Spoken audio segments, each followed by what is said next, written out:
The Diary of a Certified Psychopath. Off the crank. Age of Delightment.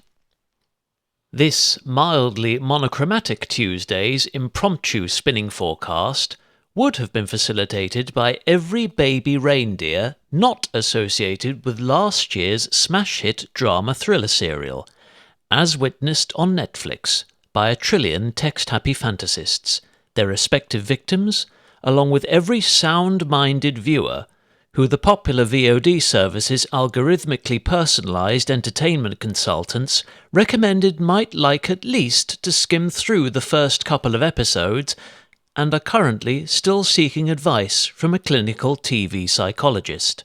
Regrettably, all such antlered mascots with inextricable ties to long-standing Yuletide traditions were themselves tethered to garden benches, trophy conifers, or coiled around the railings of bowed balconies in their state of darkened daydream, waiting for Earth's low-hanging sun to sink beneath the loftiest cumulus mountain so they could illuminate the hearts and souls of Shoreham's most seasonally repressed citizens.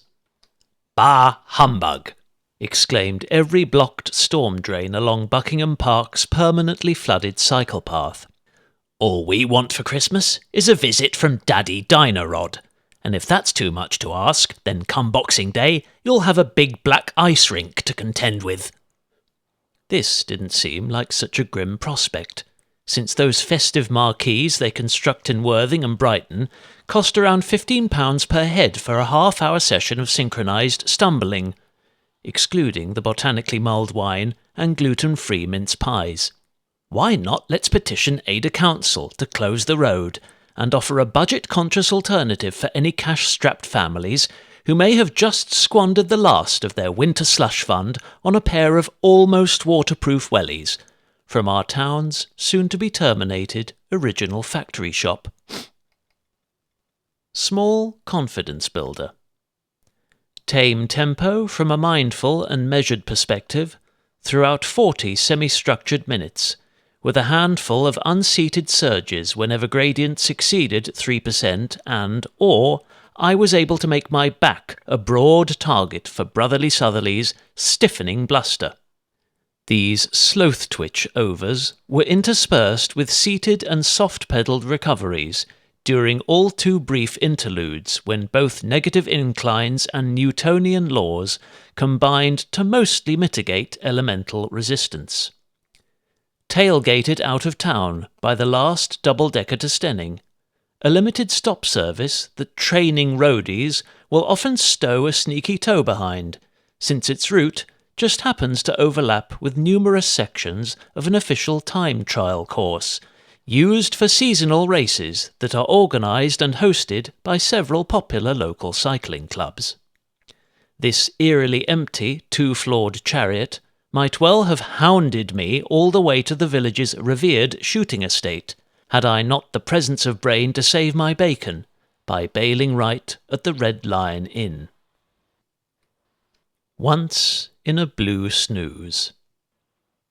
Chief amongst this dim and distant dawn's hush-up-and-make-haste hubbubs was a highly original interpretation of Handel's Hallelujah Chorus, performed in hooting a cappella by Shoreham Beach's charity-funded gospel choir of herring gulls, and almost inevitably accompanied by enough haptic percussion to rattle a hibernating hedgehog out of its seasonal stupor.